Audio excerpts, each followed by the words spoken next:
You're listening to After Images, a podcast for cinephiles that takes a deep dive into moving images. Each episode features a special guest who is invited to explore a film of their choice. After Images is hosted by film writers Frank Bouleg and Marisa C. Hayes. Hollywood might be dreamy, but shooting a low-budget independent film in New York City can easily turn into a nightmare. This is what happens in Tom DiCillo's 1995 film, Living in Oblivion, which follows the cast and crew of an independent movie. The film depicts a series of dreams, starting with the directors, Nick Rev, played by Steve Buscemi, followed by the main actresses, Nicole, played by Catherine Keener, and concluding with an apple and a mysterious dwarf. Living in Oblivion depicts the multiple frustrations that arise during a film shoot, portraying a lovable group of characters doing their very best to make this film a success, and mostly failing.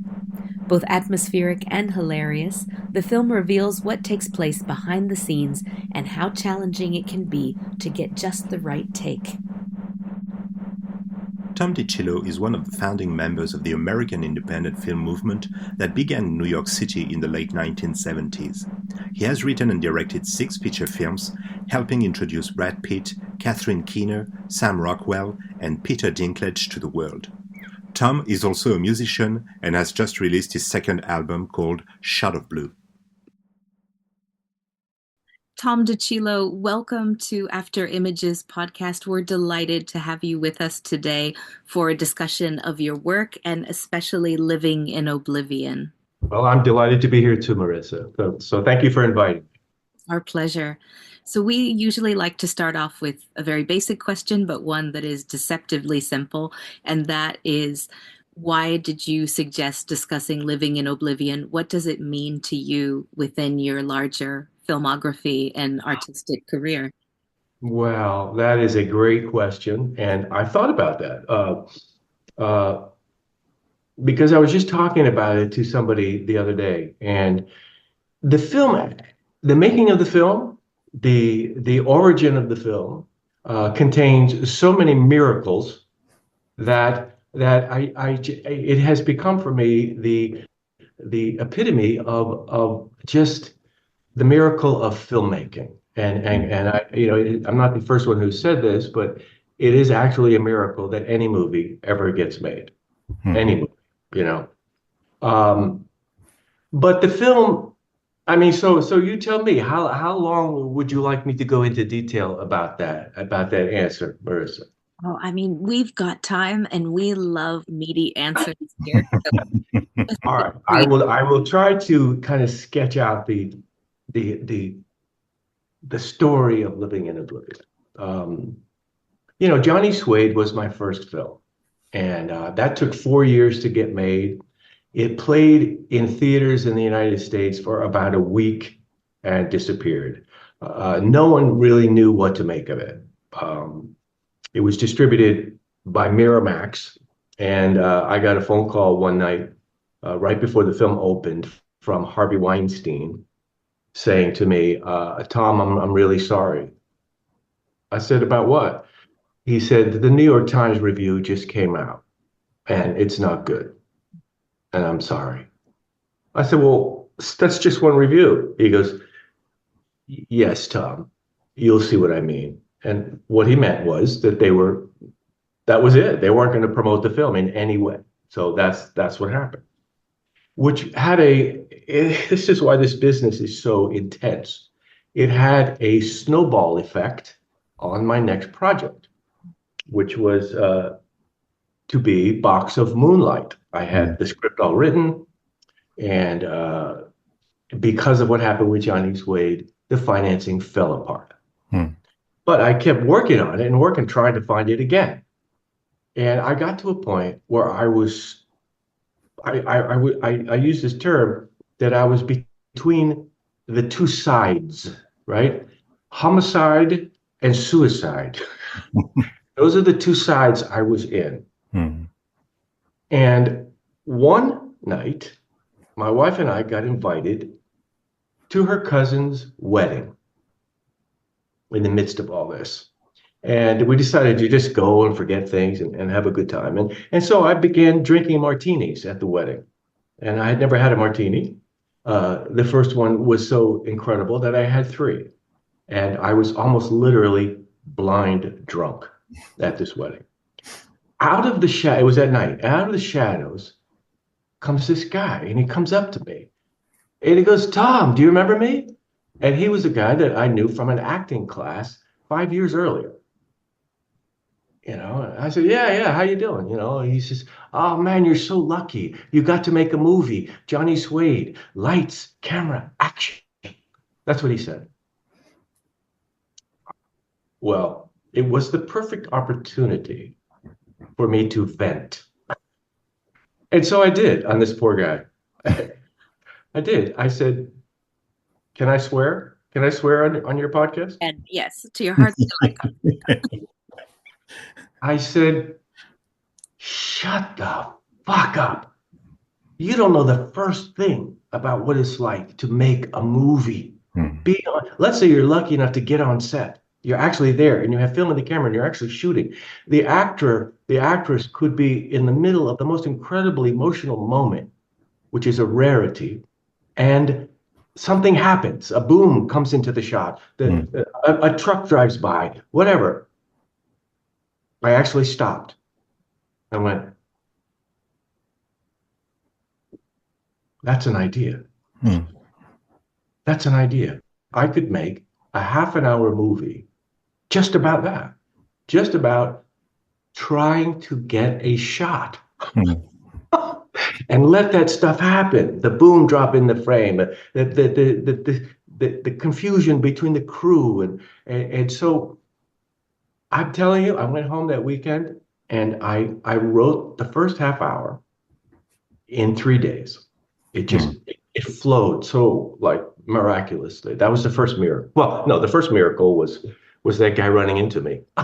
And I actually gave him a part in the movie. He plays the guy that hits the sticks.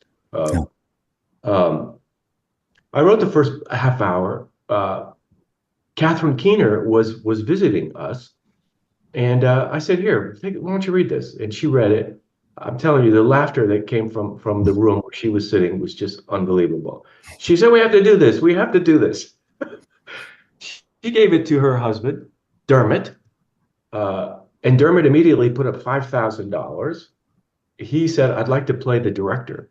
I said, well, listen, I really like your $5,000, but why don't you play the cameraman? He goes, okay. And he goes, what about Steve Buscemi for the director? I said, that's a great idea. That's how Steve got cast. The next thing I know, we had $37,000. We raised it in about a week and a half, and I was shooting a movie when I mean, and completely out of the realm of any way I ever thought I would make a movie. There was no real purpose to it. I wasn't trying to get it anywhere. This was just solely to do it, And so we shot the first half hour, and it went so amazing. At the end of the shoot, the actors were all walking around depressed. And I said, what's the matter? And they said, it's just, we don't want this to end. We don't want it to end. You have to make a feature out of this. I went, forget it. There's no way. It's a half an hour movie, And then I started trying to get the film out there as a half an hour film. And you know what? I realized that most festivals don't want a film that's a half an hour. They just it's not in any category that they can show. So I began to think, you know what? Maybe I have to make a feature out of it. So I sat down and just very carefully began thinking, well, what could happen in part two? What did I learn from part one that could go into part two? And I said, well, there seems to be a relationship between the director and the lead actress. I said, okay, that's interesting. I said, what if the cameraman is actually in a relationship with the first AD? That could be another interesting relationship. And that's what prompted it. Plus, the central idea was that I really wanted to put on film a director and his lead actor getting into a fist fight. So I had part two. And all right, so here that was a miracle. All right, so here's one of the most amazing miracles. I was sitting on the couch one afternoon thinking, okay, I have part one, I got part two. What could part three be about? You know, and my wife was eating lunch in the other room, and I was complaining to her about how difficult it all was. She took a bite of her sandwich and she said, you know, part one is a dream, part two is a dream. Why don't you make part three them shooting a dream sequence? Instantly, I had this idea of a dwarf getting furious that he was cast in a dream sequence. And so that miracle pulled part three in. There's so many other miracles that I could go into, but I won't, except to tell you that I tried to then take this now a feature concept with the first half hour already shot. People could really see what it was, right? I took it to all the U.S. distributors and financiers, and they all passed on it. They all passed on it. I met some guy, some sleazy Hollywood guy, who said he wanted to do it, but he was going to like be involved with it in every way. He was going to do the casting and all this, and I just went, well, I have no other option, so I might have to take this offer. And just then, my phone, I was on the phone with him, my call waiting clicked in. And it was the guy that I met at the wedding, right? His wife were on the phone. He and his wife were on the phone, and they said, "Listen," and they both were in the film. She played the script girl, and she goes, "Listen, Tom, I hate to bother you." I said, "Yeah, listen, I'm on a very important phone call right now." She says, "Listen, sorry to bother you, but we were wondering." We have some money, and we were wondering, would you let us finance your film? I said, hold on a second. Got the guy on the other line, and I said, listen, take your money, you're producing crap, and get the hell out of here. I'm done. And so they came in, they produced the film, and that was one of the most incredible miracles because it enabled us to shoot the film without any interference from anybody. No producers, no agents, nothing. It was just the actors and me and the crew. And they all came back. This was a year after we had shot the first part. And they all came back. We were in a tiny space in New York City for 15 days. We shot the whole rest of the film in 15 days. And anyway, that's the story in a nutshell, Marissa. It's so incredible, and it must have felt very fortifying after all of the difficulties that you faced. And I Was. imagine you look back on that time as a very precious one. It was. Again, just so many things fell into place. Nobody auditioned for a single part except for one person, and that was Peter Dinklage. Because I realized very quickly that I couldn't just put a small person in that role. I needed someone who was a really good actor. And his name came up, and he had done nothing, literally nothing. And so, I met him. I said, this guy's a good actor, and that's how he was cast. But consider, I never knew what James LeGros as Chad Palomino was going to do. Never. He said, yes, I'll be in it. So he shows up. And usually when you cast a movie, if it seems so important to you that you almost agonize about every role. Do I have the right actor? In this case, they all, and look how brilliant they all were. It's just incredible. I really like the irony of a film in which dream is so central, depicting the dark side of the Hollywood dream itself. And it seems to me that dreams are an element that come on a regular basis in your filmography. I think that there's a dream sequence in almost all your films. Can you tell us something about your relationship to dreams and to the way they relate to the rest of the story? Yeah, that's a good point, Frank. Well, the master of the cinematic dream is, of course, Buñuel. The way he can get you into a dream and you don't really even know that you're in it, Mm. which is the way we all dream. Do you understand what I'm saying? When Yes. we dream, we don't, there isn't pink smoke, there isn't crazy music, there Mm, are no dwarfs. mm, mm. And yet that's why dreams affect us so much because when they're happening to us, we really think it's happening. Mm, mm, There's no sign that's going, okay, by the way, this is just a dream. No, mm, mm, it's your subconscious playing with you all night long. And that ability to get in and out of a dream without pointing a finger at it, mm, I mm, think is one of the real powers specific to film. mm, I think only film can do that. mm, I mean, I suppose a book could, a novel, mm. right? But the images of film lend themselves to the more power, I think, of that. And there's dreams are so revealing too. There are no lies in a dream, right? It's even the contrary. I mean, the dreams in the film, in the first part and in the second part of Living in Oblivion, they leave little hints about what's going to happen later in the story, don't they? Yes, they do. Mm. Yes. Um, it's just I love it. It's just a way to take the viewer on a journey, and some of my favorite films do that. I mean, even starting with like The Wizard of Oz, Mm. which I think holds up as one of America's greatest cinematic achievements. You Mm. know, uh, Mm. but how she goes into a dream. The whole film is a dream, Mm. you but so detailed. Mm. You know. And the other thing that it made me realize, and I'll just say this as a side thing, dream is something that is universal to every single person. Mm.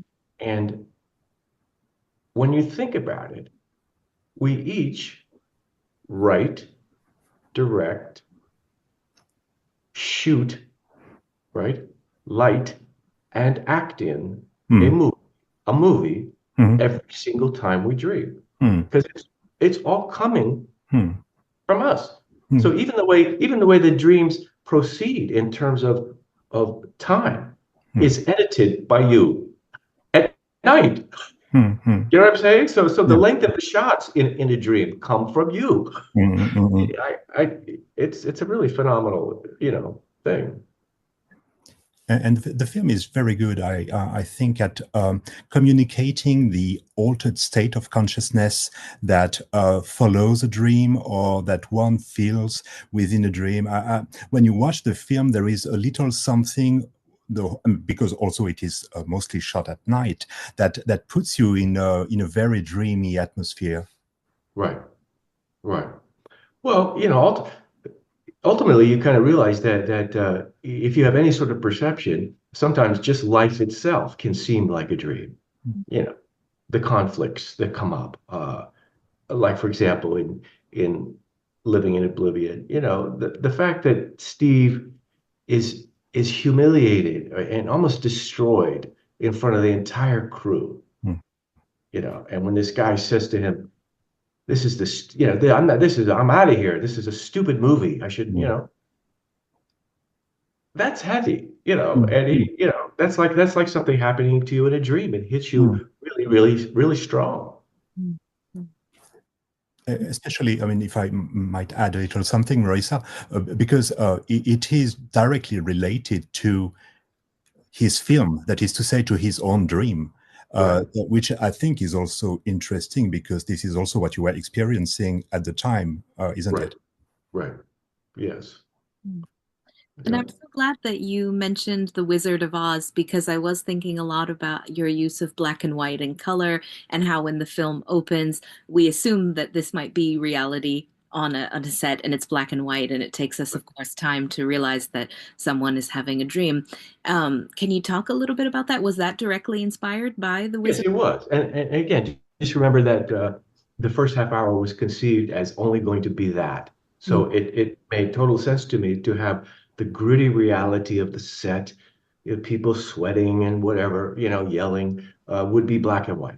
And so mm, whenever the camera rolled, then it would cut to color, just like they do in The Wizard of Oz. mm, mm, That was an inspiration. So, but then once I wrote part two and part three, I was faced with a challenge, which was how to proceed. And mm, mm, uh, I decided that what I would do was flip it and have reality be in color mm, and the shooting be in black and white, almost mm, like a throwback to those really classic Hollywood movies, mm, the 40s and the 30s, which were really gorgeous. I mean, uh, when you see some of those movies like Philadelphia Story or even The Asphalt Jungle, mm, that black and white is its own really incredible world. mm.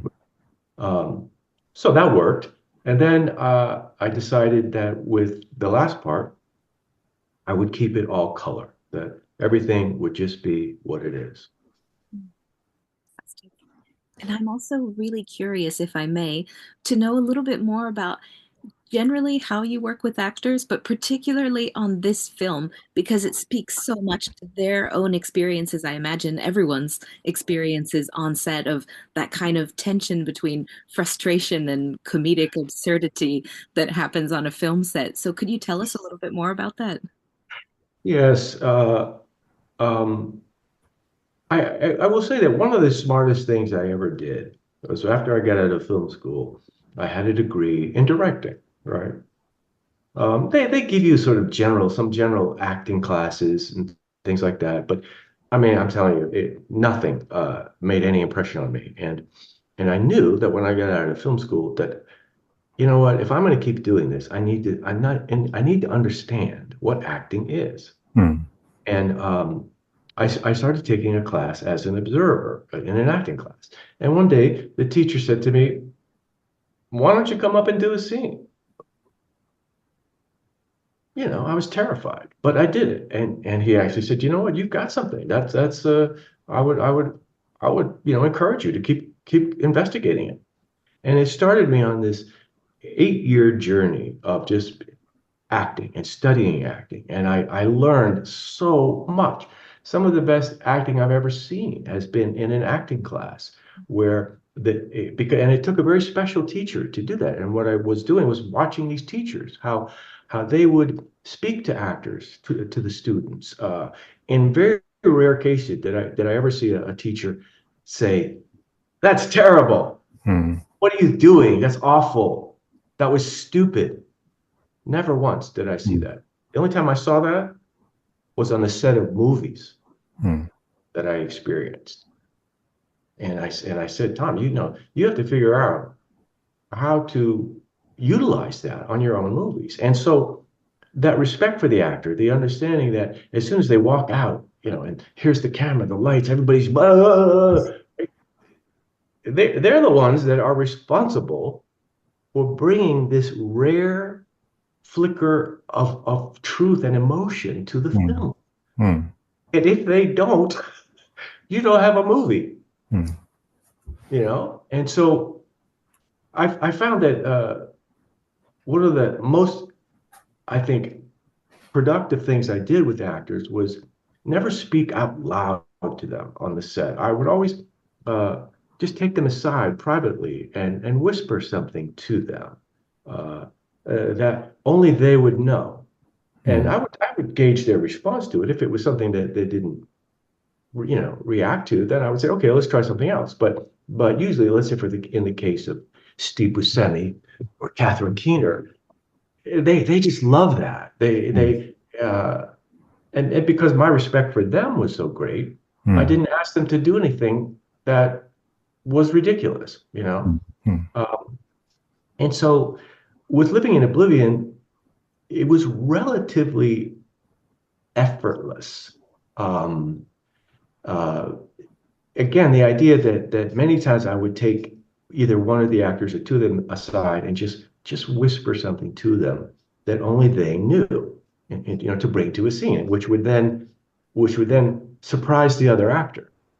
And when you get that live sort of surprise, then something live starts to happen, in front of you. And I think with Steve, I said one thing to him.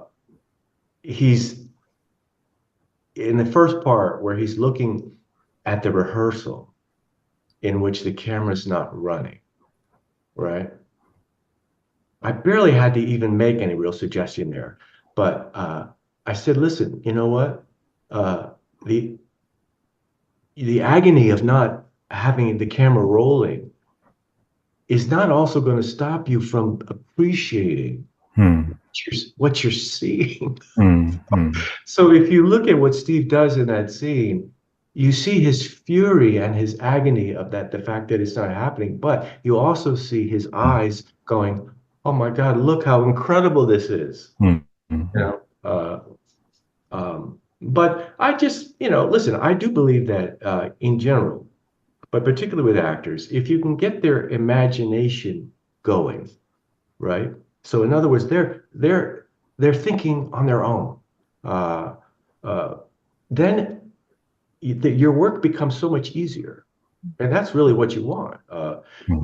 You don't want it to be like you're pulling teeth on the set. You want it to be the opposite. That it's like it's that something's coming from the actor that it's exciting them. You know. It seems to me that this is even more important in your films because there is so much comedy in them, and that it has to have the right tempo, it needs to function like clockwork. And it seems to me that it does function perfectly in this film among others in your filmography.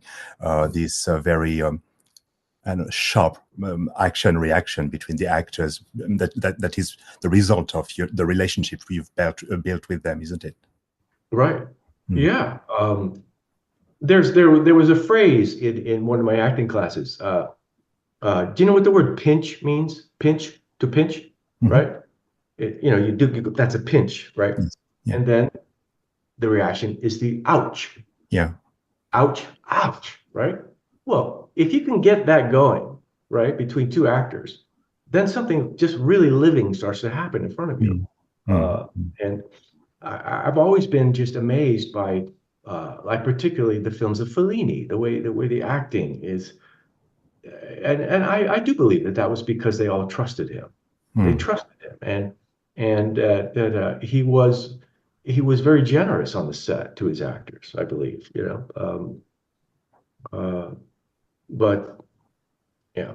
And speaking of trust, perhaps you could say a word about the fact that, you have actors with whom you've collaborated multiple times. And I'm wondering also how that affected your process of directing, because I imagine that there's a special friendship and trust that, expands over time when that happens.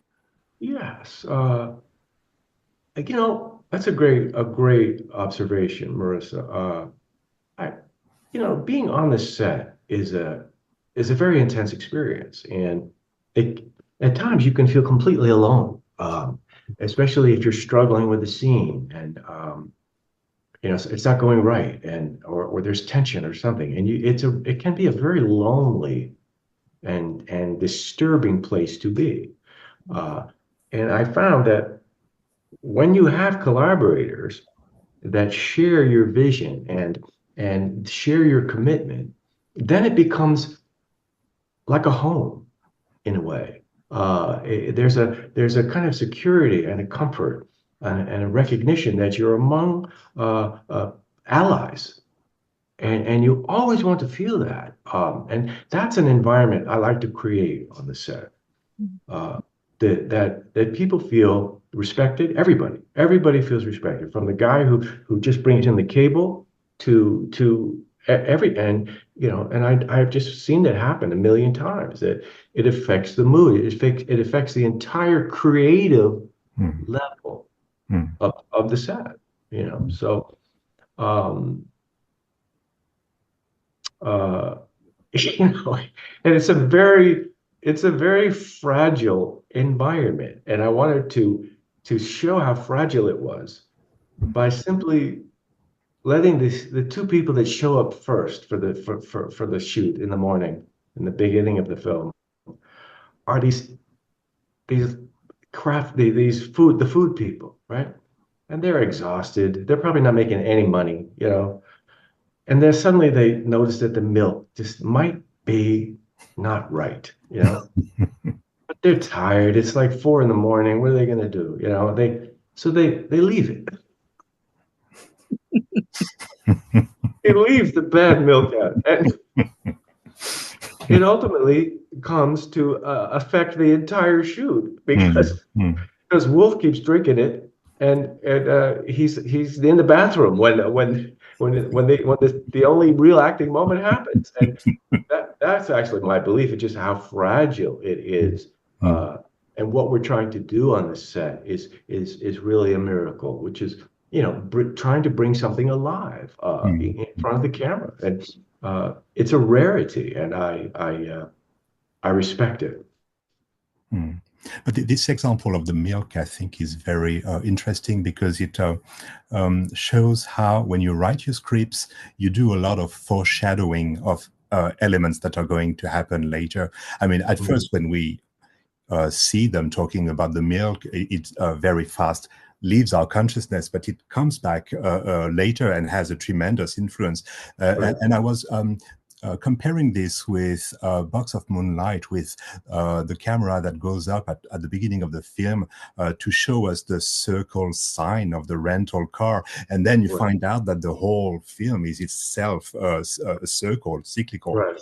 That's a Um, good point. mm, I'm glad you mentioned that, bro. Yeah, I thought a long time about that because I had to choose the title of the company. I mean, mm, I mm, wrote that, so I said, well, what could it be? And mm, then it seemed like it actually that would be the title of a rental car, mm, company without any symbolism. It could actually be that way. mm, Uh, mm. but even like Nick in the in Living in Oblivion, his last name, his last name.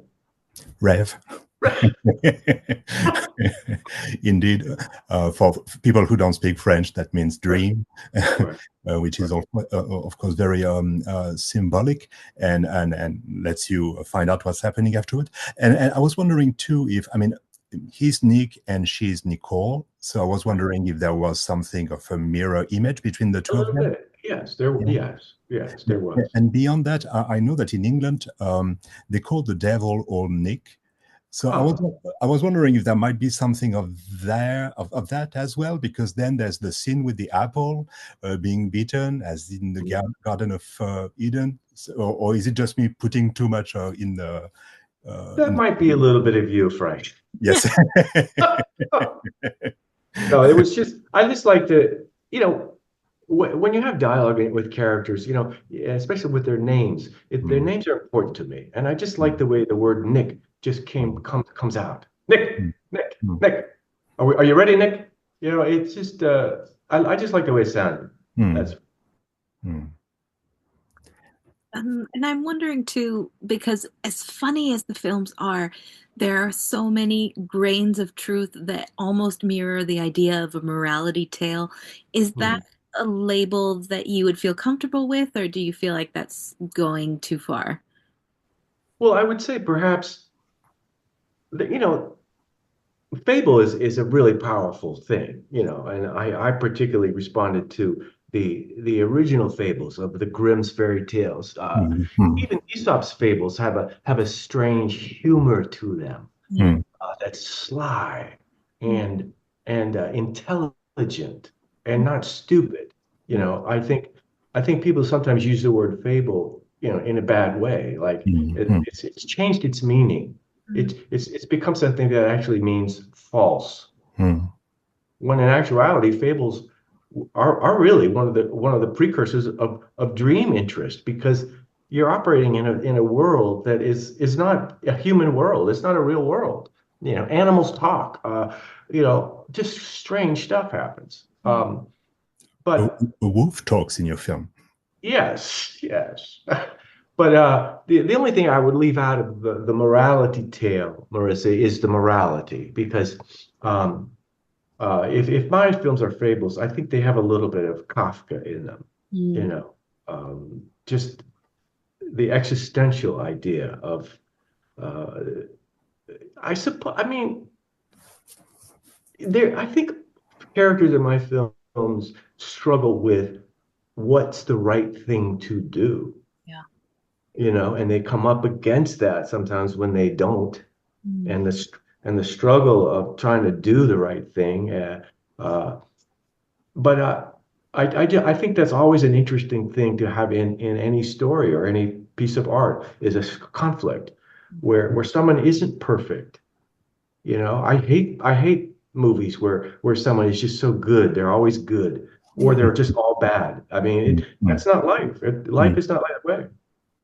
But I mm, think that's what's so strong in your filmography because right from the outset, Johnny Suede is such a perfect example of that. He's this almost kind of ambiguous character because I neither hate him nor love him. I can see how selfish he is at times and Right. uncaring or immature, but at the same time, there's this real humanity in him and there's this artistic longing that we can really empathize with. And yeah, Right. great character. Well, that was tough because audiences have a tough time with that. They wanted him to be one way, mm, and I mm, think that's one of the issues that I struggled with having audience reactions to that film. They didn't quite understand mm, how could this guy be a rock star? mm, Look at him, he's a fool. And I said, that's right. That's exactly what he is. He's a mm, fool, and he doesn't know what he's doing. You know, I don't think I've ever seen, and I'm just saying this, uh, and this is a scene that's actually overlooked quite a bit in Johnny Suede, or a theme that's overlooked. It is Catherine Keener's character, Yvonne, Mhm. that instructs Johnny in one of the most basic principles of sexuality that he knew nothing mm, about. mm, He didn't even know. I mean, I don't think I have seen that in a movie where that is something as simple as that just mm, happens. Oh, mm, and she didn't laugh at him, mm. she did, but she just goes, I don't know what you're doing. That's not it. Right, that's right. And so that was one of my favorite scenes in the film, Mm, and they both handled that. Brad and Catherine handled that so beautifully. mm. Yeah. Because the character is very narcissistic, Yeah, but at the same time, as in all fairy tales, I think that he evolves and he learns as the movie progresses, and I think right. this is also something that one finds in other movies of yours. To me, anyway, Delirious is a fairy tale, a total fairy tale Totally, about totally. finding Yeah, a princess in a castle and right. being the knight who slowly goes through the various steps in order to reach her. And he too learns along the way, doesn't he? That's yes, he does. But again, it's also got a duality to it because Mm, mm, Steve Buscemi's character in Delirious was to be what in English we call the troll. Do you know what a mm. troll, like the Yes. the creature under the bridge Mm, that mm, mm, tricks someone, right? mm, And mm, they're always like they look like they live under the bridge. That's a great character in mm, Fables. So he's like the troll, mm, and he snares Toby, so to speak. And so we designed his whole apartment to look like something that was, almost underground, mm, right? mm, But again, his character has something that is, for me, uh, I just love the duality in mm, his Les Galantine because mm, I gave him that name, Galantine. Like mm. there's something gallant about him, even though he's a creep, and he actually his heart is enormous in Delirious. Mm, mm, mm. I'm wondering if, because I want to make sure that we have enough time to discuss this, I wonder if Okay, you might talk about music. You okay. yourself are an accomplished musician, you've recorded multiple albums, and music is very central throughout your filmography in different ways. So, could you tell us maybe just a little bit about where this interest in music comes from? Did you grow up studying music? No, I didn't. I stumbled into it. But thank you for recognizing that. I mean, I would not say I'm accomplished. I have I have a knack for a simple kind of chord structures and progressions and things like that. And I like to write lyrics, so I think I have a skill there as well. But my brother, I had an older brother who insisted on getting a guitar when he was around 14, and he just couldn't play it. And it went into his closet and stayed there for about 5 years. And one day I just saw it in the closet and I picked it up and I didn't even know how to tune it, but I found a way to tune it and I just started playing it and I just continued. I liked it. I just felt there was something about music that that really felt part of me. And so I just kept playing and I eventually took a few lessons, nothing too serious. And just when Johnny Suede came around, I had I found that I had written these like three sort of nonsense songs, very simple chord structures, but real with nonsense lyrics. I mean, lyrics that somebody who was just starting out might write, Hmm. you know. I have to tell you, it takes a special skill to be able to write something that's Hmm. kind of stupid. Hmm. Hmm. Um, I'll just tell you a quick story because a real accomplished musician, Nick Cave, called me one night out of the blue from Berlin. He had seen my script on a friend's night table and read it for Johnny Suede. And he called me and said, "Listen, I'd like to play Freak Storm in Johnny Suede." I said, "You got it. You can do it." Because I had such respect for him as a musician. Hmm. Hmm. And so once it was all done and everything, I mean, that he was going to be in it, uh, he wrote me a note. He said, "Listen, I that song that I'm supposed to sing, Mama's Boy." Um, he said it's kind of stupid. I said, "Yeah, it is, Nick. It's supposed to be." Hmm. Mhm. Uh, and he said, "Do you mind if I make a pass at the lyrics?" I said, "Go for it. Do it." Right. About 3 weeks later, this cassette tape arrives in the mail, and it's Nick singing his lyrics to Mama's Boy. And they were the heaviest, darkest, just like completely off what, Hmm. Hmm. and then there's this side. I'm listening to this tape, thinking, what am I going to say to him? How am I going to say this? It's quiet, and then suddenly I hear him say, it's home. I think we'll go with a few lyrics. Mine are even stupider than yours. So, so that's how my song ended up in Johnny Sweet. But I was so pleased that I put some music in film, Hmm. and Hmm. I've always just been amazed at the power of music and film Hmm. uh, Hmm. when it works well. Hmm. When it's you can't hardly tell the difference Hmm. of what's what, music and film in a sequence. It's so powerful. It's Hmm. so powerful, and um, it's frequently abused to the sense that if somebody wants like an emotional scene, they'll put Hmm. emotional music on it. Mm. Well, or crazy scene, crazy music. Hmm. Hmm. Uh, but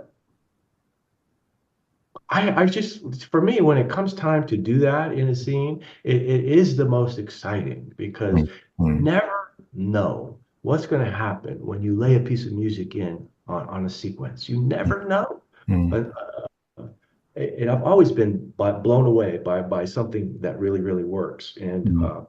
Um, and so, when they called me to do the Doors movie, the documentary about the Doors, I was thrilled because Hmm.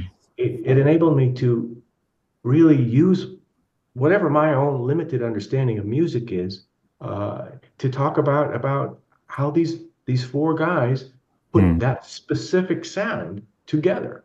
Hmm. But I love putting music in film, and I love playing it. So. Hmm. I think that the naive quality of the lyrics in Johnny Swede works perfectly with the film. I mean, it really is exactly what was needed by the character, and Yeah. it's so beautiful. Actually, I don't know if you would agree with that, but I see echoes of David Lynch in you. Yeah.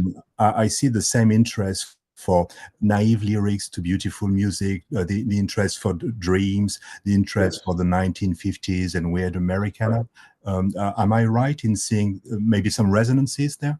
Yes, I mean, David Lynch was a huge influence. I mean, I have such respect for him as a filmmaker, even though I don't get into all of his movies. I believe that he is unique in that he has created his own cinema language Mm, that is particular to him. Now, mm, who else can say that?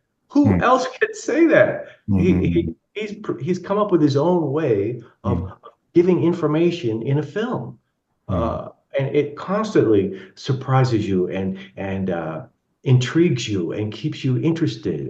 You don't quite know where you are all the time, but mm, you know you're somewhere. mm, mm, mm, mm. You know, but yes, and he has also a kind of a goofy quality. Mm, Uh, he has a goofy quality that mm. that I respond to. He's not so intensely serious all the Yeah, time. yeah. I totally agree. This is definitely one aspect of David Lynch that is understudied.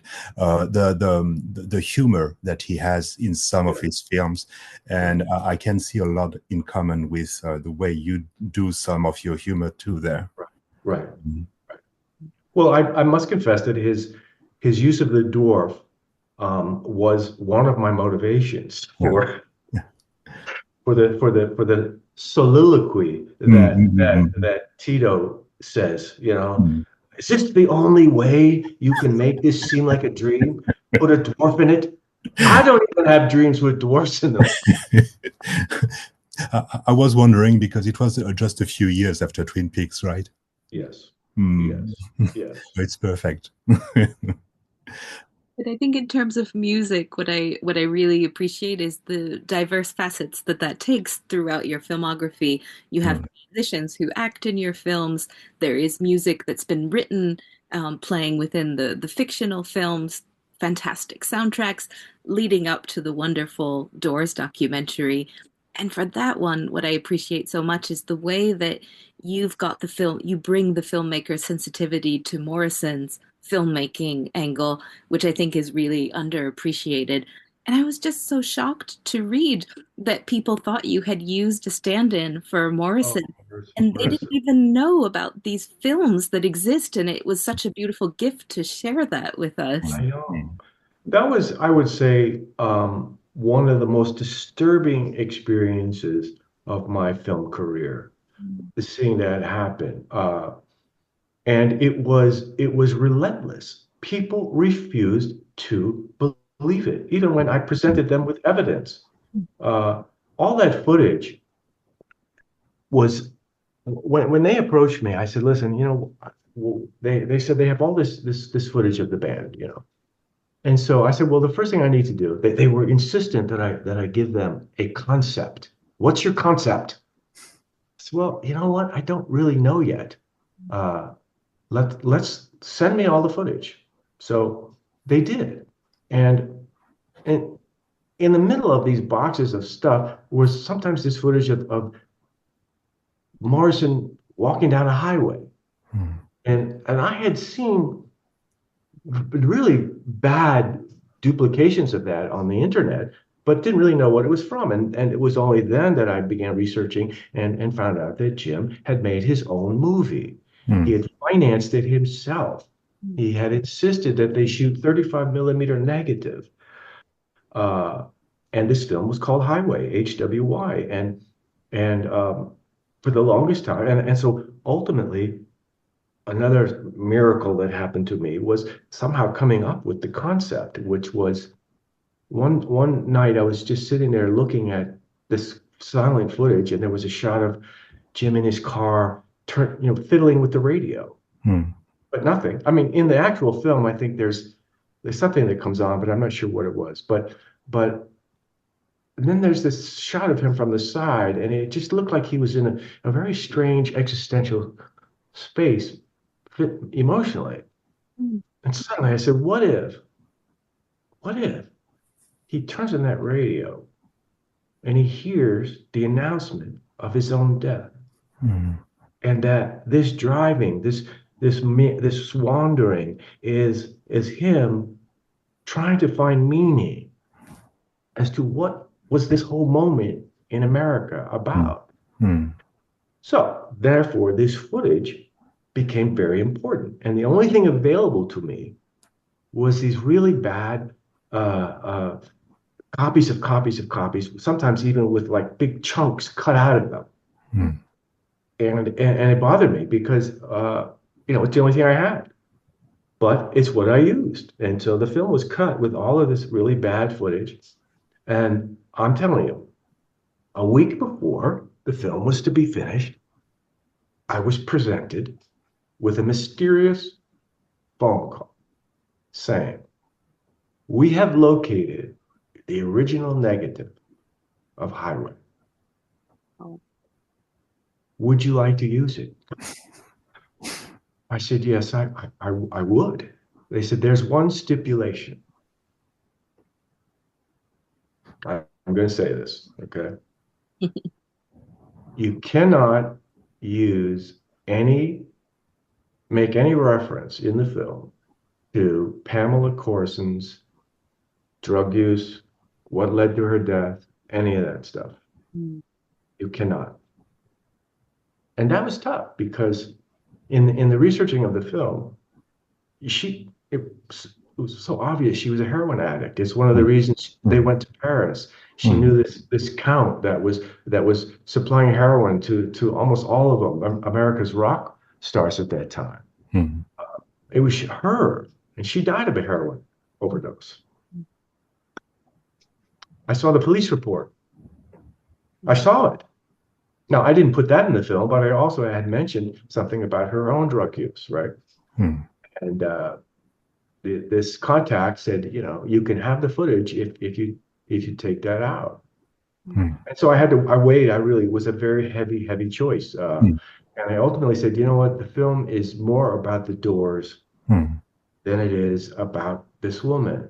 Mm. So I got it. I cut it in. It looks, I mean, when you saw the first image of this just completely pristine, Mm. you couldn't even believe it. And so I just thought, oh my God, how happy people are going to be to see that. Mm. Suddenly, the first thing, we had a screening, and someone said, "Who'd you get to play Jim Morrison?" I said, "What are you talking about?" First of all, you know what it shows you? It shows you that people think they know things that they don't know anything. Mm. People think that they know Jim Morrison. If they really knew Jim Morrison, Mm. then they would know that was him. It's so obvious. Obviously him, and that information about his filmmaking has been available for a long time, so they should. I agree. And they didn't even. So the film showed it at Sundance, right? And there was a distributor there that I had really wanted to see the film, and I was sitting behind him actually. And suddenly, after 5 minutes, he gets up and storms out. And I ran out after him. I said, "What are you doing? What's the matter?" He goes, "I can't believe you used a stunt double in this film." I said, "It's not. It's from Jim's own film. You can see it anywhere." And he looked at me like I was playing some really horrible trick on him and still walked off and passed on the film. Even major critics that I said, "Listen, just, you should just check this. Go here, check your source, and you'll see what I'm talking about." Also, I said, I wouldn't have minded just a little bit of checking with me first because they wrote this in their reviews before they even asked me. They put it in their review. It was publicized. And I recently did a post on my website in which I took the actual frames that were deteriorated and really messed up that had been on the internet since 1972, right? And I contrasted them with the exact same frame from my film. I said, "Listen, okay, do you get it? Do you see what happened here?" Anyway, Marissa, that was disturbing, you know. Gosh, I can imagine. I'm so sorry that you lived through that because it was such a wonderful cinematic gift to fans of The Mm. Doors and Morrison's Yes. work. But I really hope that the film has found a new audience because I know it was part of the PBS Masters series, I believe, and that hopefully led to a whole new wave of people discovering the film.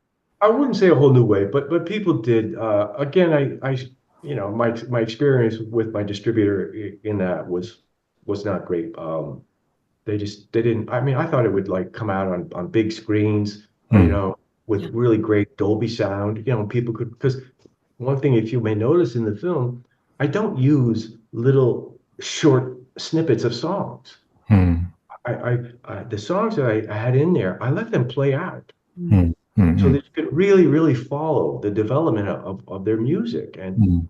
And I thought that that would be a great thing to experience in a theater, like you were at a concert, you know. Mm. Mm. Absolutely. But the film did not get a very good theatrical release. Mm. No, I think that the use of that footage at the beginning is striking. It's very beautiful, and also it really helps portray Jim Morrison in a sort of mythological way.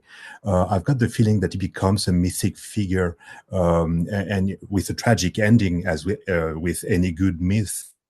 I was thinking about your filmography, and it seems to me that there is a recurrence of that motif in your lead male actors of very charismatic young males who are a bit lost in life and who are evocative, I think, of Jim Morrison. Am I correct in possibly seeing a certain link there? Maybe. I mean, I think if we just look at, that's a good question. Let me think about it as I try to answer it. Um, because let's say Sam Rockwell's character in Box of Moonlight is a troubled young man, Mm. right? Kind of torn between his his grip on illusion. You know, Mm. Mm. illusion is more, he can't deal with reality, so he lives in a fantasy world. Mm. Johnny Suede lives in a fantasy world, Mm. you know. I But think in Delirious, there is really something of this. So with the character played by, I forgot his first name, Michael Pitt, Pitt, Michael Michael, Pitt, yes. Yeah. yeah, yeah. Uh, um, but to me, I guess it's more reflective, perhaps, of my own uh, discovery, self-discovery of myself, Mm. and Mm. attempts to come to some sort of understanding of what makes me do what I do and who I Mm. am, you know, Mm. and and this idea that there are things that you need to work on in your life, you Mm. know, Mm. Mm. it's not just waking up and being born and just strolling, through the gates of paradise. Mm. You have to sometimes really struggle with accepting some things about yourself that may not be the easiest to Mm. accept Mm. or to Mm. understand, and then working on them, you know. Mm. Mm. And to me, I have the greatest respect for people that come to that moment and actually realize that, you know what, they need to do some work, and they do Mm. it, Mm. Mm. you know.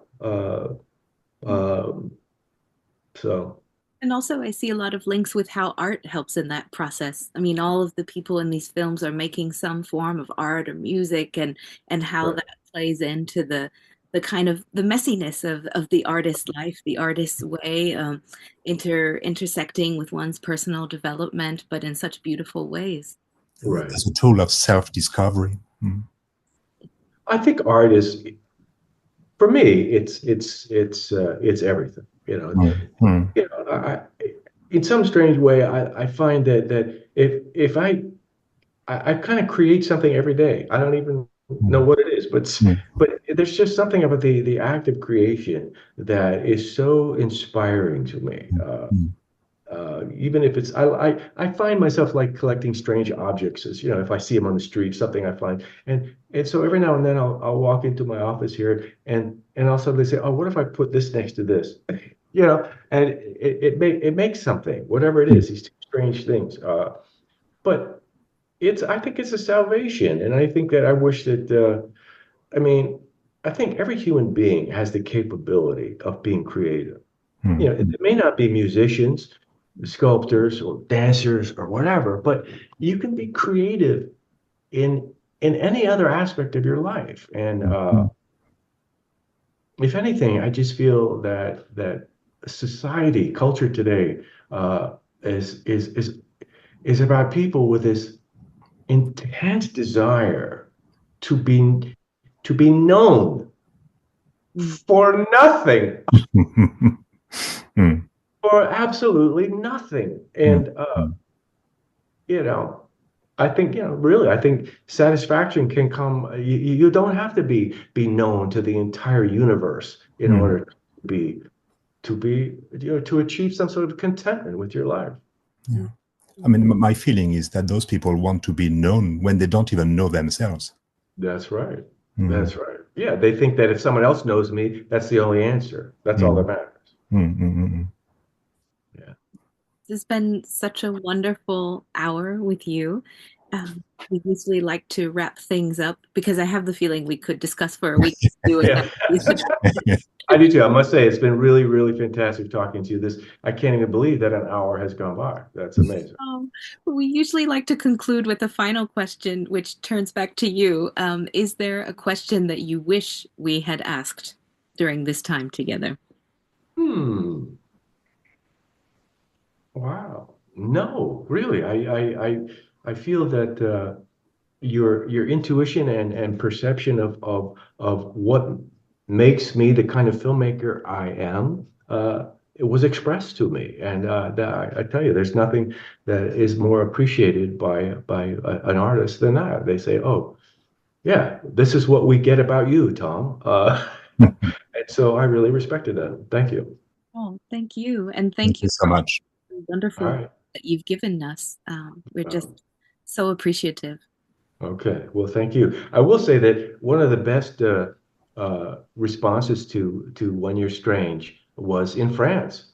I had the most incredible time out over there with John Densmore. We were there together promoting the film, and the French distributor did such a wonderful job with it. I'll never forget. In fact, I have it hanging on the wall, a giant subway poster that they was in all of the metro, and I just it bigger than life, and sometimes I contrast that, and I will just end with this, but that just seeing that big poster it wasn't so much the size of it, it was the impact of it. It was the fact that somebody thought, you know what, this deserves to be this big, right?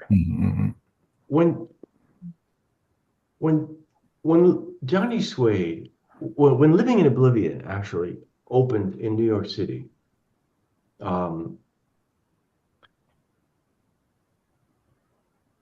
there had been a really wonderful piece in the New York Times about it. I got the opposite experience of my first film, Johnny Suede. The film critic wrote an amazing review of the film. It was incredible, right? That was a week before the film opened. The day the film opened, my friend called me and said, "Hey, I'm sorry I missed your movie." "What are you talking about? It just opened." He goes, "There's nothing in the paper." And I looked, and the only thing that was literally in the paper was an ad this big. Can you see? You could barely read it. You almost had to take a magnifying glass to read it.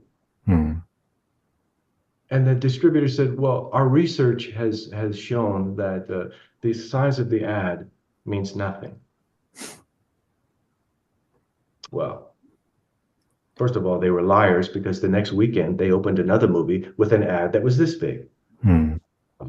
But the fact that the French distributor did that, and I think it really had an effect, because it shows you that they had faith in what they were doing, that they believed in the movie that big.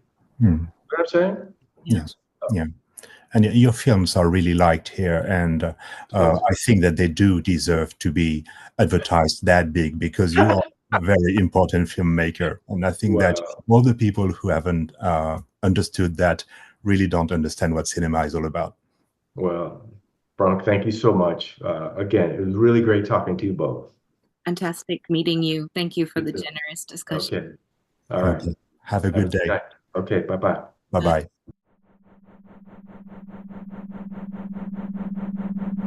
Thank you for listening to After Images. Please subscribe on your favorite podcast app and follow After Images podcast on social media.